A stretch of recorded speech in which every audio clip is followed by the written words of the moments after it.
Hey there, welcome to your last lesson for Unit 3, Lesson 11. Yesterday, we talked about the first wave of programs coming through with the New Deal.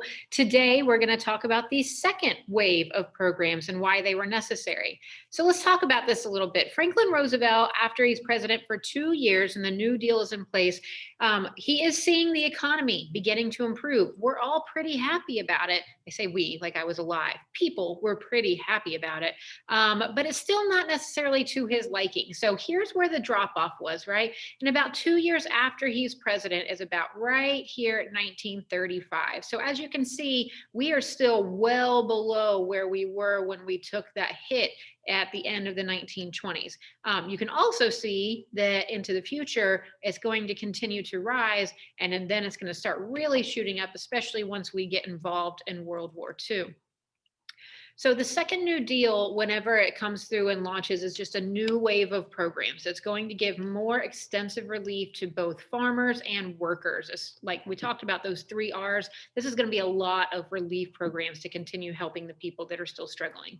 For farmers, we see the passing of the Soil Conservation and Allotment Act, which is going to pay farmers to actually reduce their production. Remember, I talked to you about the Dust Bowl and how the drought was so bad out in the Midwest. And so because of that, all the nutrients are gone. Well, when rain starts to come back, we need to give the soil some time to really get all of those nutrients back within it. Otherwise, you're not going to be growing crap. And so the government actually pays the farmers to back off on the amount that they are writing. We also see the WPA, the Works Progress Administration, which is going to use $11 billion, billion with a B, billion dollars to help supply more than 8 million jobs, especially to those who, as you saw in yesterday's assignment, were not necessarily being provided with the same opportunities like minorities, for example. So the next thing is we want to talk about some changes to improving labor conditions in general. Again, we want to make sure that stuff like this is not going to happen anymore and that we have some fail safes that are in place and that we take it very seriously. So we see the passing of the Wagner Act at this time, which is going to create the National Labor Relations Board. It's also known as the National Labor Relations Act. So it's going to be a national act that deals with the relations of labor, right? Use those names to be able to help you figure out exactly what these things are doing. This is going to protect the rights of unions between the unions and the businesses, the relationship between the laborers and the employers. This is going to protect their rights to be able to collectively bargain and work with the employers. Next, we have the Fair Labor Standards Act, which is going to be the act, so the law that created fair standards for laborers. So it set a 44-hour work week. It created a 25-cent minimum wage. It restricted the employment of minors more so that employers weren't actually hiring a whole bunch of children that they could pay less, and said, no, you need to be hiring adults because children, of course, need to be getting their education. And then lastly, we have the cream of the crop, which is the Social Security Act. This is a huge, huge deal. It is still around today. This is basically old age or kind of like a retirement insurance for people age 65 and over, so that you don't have to work until the day that you die, or so that if you get let go from your job because you're too old and too feeble and you're a 73-year-old grandfather that really can't work anymore, and now you lose your money, or you lose your job, hence you lose your money, what are you going to do to survive, right? So this allows that once you hit a certain age, you get payments out from the government. You give into it with every paycheck that you get, and then you get money once you end up retiring. This is also where our unemployment compensation comes from today. So all the people right now during the pandemic that aren't able to get jobs and are relying on unemployment benefits from the government, it's coming from the Social Security. This is why it's there. It's to secure society. Again, use those names to help you remember what these things are going to be doing. It also is going to provide aid to families with children and the disabled. So for example, let's say that I'm married right now, I have 2 kids. If my husband were to die, he still has given into Social Security all these years. And until my children are 18 years old, I will get some money from the government to help me take care of them, because now I've got, half of the income, less than half of the income coming in because he were to pass away.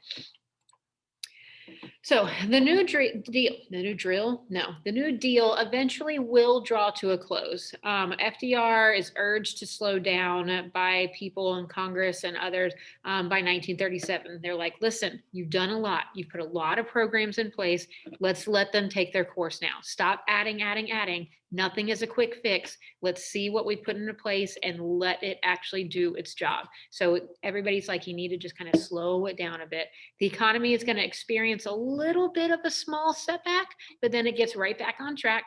And the New Deal doesn't actually end up ending the Depression.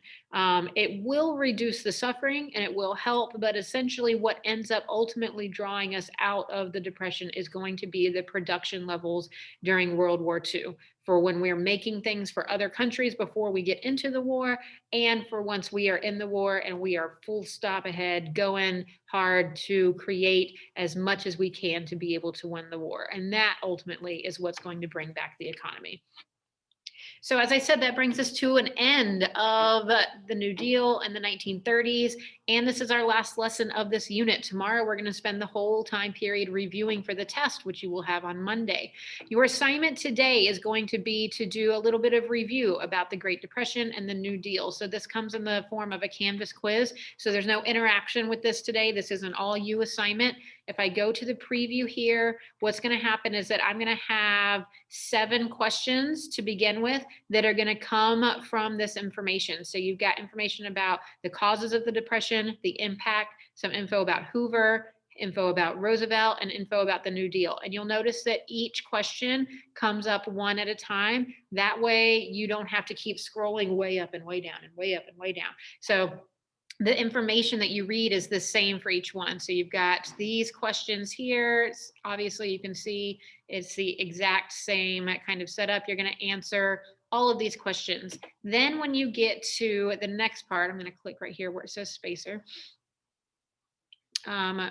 When you get to the next part, the reading is still going to show up here, but now it says to use your previous knowledge and the reading to help answer the following multiple choice questions. So instead of you typing your answers in, now you're going to be answering multiple choice questions and then going through.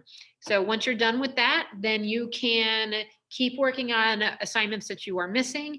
You can work on your Kahoot for extra credit. That's going to be linked at the bottom of the Unit 3 module. You can work on your study guide if you want to get extra credit that way.